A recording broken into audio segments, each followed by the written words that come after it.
Caste census. Bharat में इस जाति के लोग हैं सबसे ज़्यादा। जनगणना से पहले जान लीजिए ये फैक्ट। देश में इस वक्त केंद्र की मोदी सरकार ने जाति आधारित जनगणना कराने का फैसला किया है।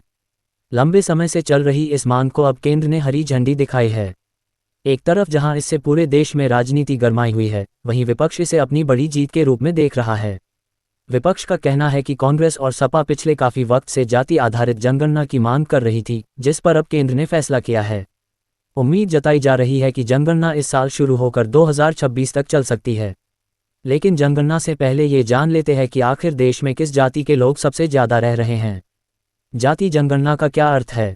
जातिगत जनगणना का सीधा मतलब है कि देश में किस जाति के कितने लोग रहते हैं, इसको लेकर स्पष्ट आंकड़े रखे जाएं। वैसे तो देश में पहले भी जाति आधारित जनगणना हो चुकी है, लेकिन उस दौरान ओबीसी को उसमें शामिल नहीं किया गया था। इसीलिए जब भी जातिगत जनगणना की बात की जाती है तो सबसे पहले ओबीसी का नाम लिया जाता है। इस बार जो जाति के आधार पर जनगणना की जाएगी उसमें भी ओबीसी पर नज़र होगी। भारत में कौन सी जाति सबसे ज़्यादा?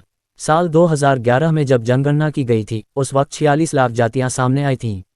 ऐसा माना जाता है कि देश में सबसे ज़्यादा अन्य पिछड़ा वर्ग ओबीसी है।